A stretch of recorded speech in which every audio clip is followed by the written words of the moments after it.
Hi, in today's NeuVector Minute, we're going to take a look at CVE 2020-8554, better known as the man-in-the-middle attack that came out late last year. Yes, it's March and we're still talking about this, so let's figure out how to mitigate this attack and, more importantly, how to spot and stop attacks like this in the future. Let's do this.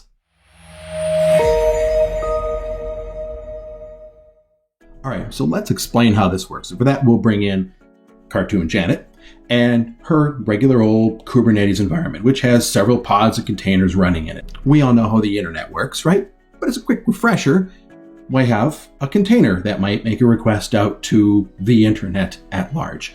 Of course, it hits DNS, asks what that domain name is, gets an IP address back, and it connects to the end website. Fantastic.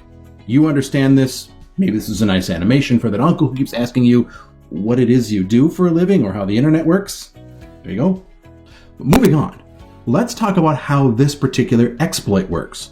So we'll draw in maybe a brand new namespace. Now the reason I'm putting this here is because in most environments, namespace users are allowed to create containers and pods in their namespace. Very, very normal behavior.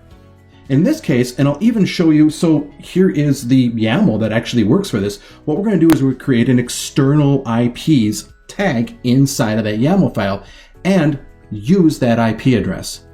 Now, any pod in that container environment is going to resolve that IP address as normal, but it's going to hit our brand new created container. Now, this isn't some spoofed up, mocked up version of the origin website. This is purely a traditional and tried and true man-in-the-middle attack. So now traffic routes on through this newly created container and heads out to the internet as normal, but the traffic's intercepted in between. So what makes this even more scary is the origin pod is none the wiser. This looks like normal traffic in both directions. Same can be said for the egress and ingress controls. This also looks like normal traffic going to the internet, and your edge perimeter firewalls are none the wiser. So how do we mitigate against this? Well, obviously patches have been put in place. NeuVector already has a patch put into place immediately after this was discovered.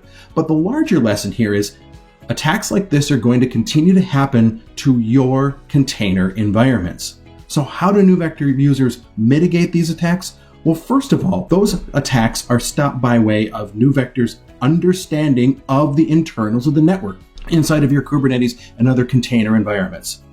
With a permit list and an implicit deny any at the bottom of that, you know what behavior is desired and understood inside of your environment. So even before a patch was released, NeuVector users wouldn't have been vulnerable to this kind of attack. It would have looked like abnormal behavior and we would have blocked it. If you want to know more, check out the blog we've written on this topic and reach out to us for any more questions at theminute@neuvector.com.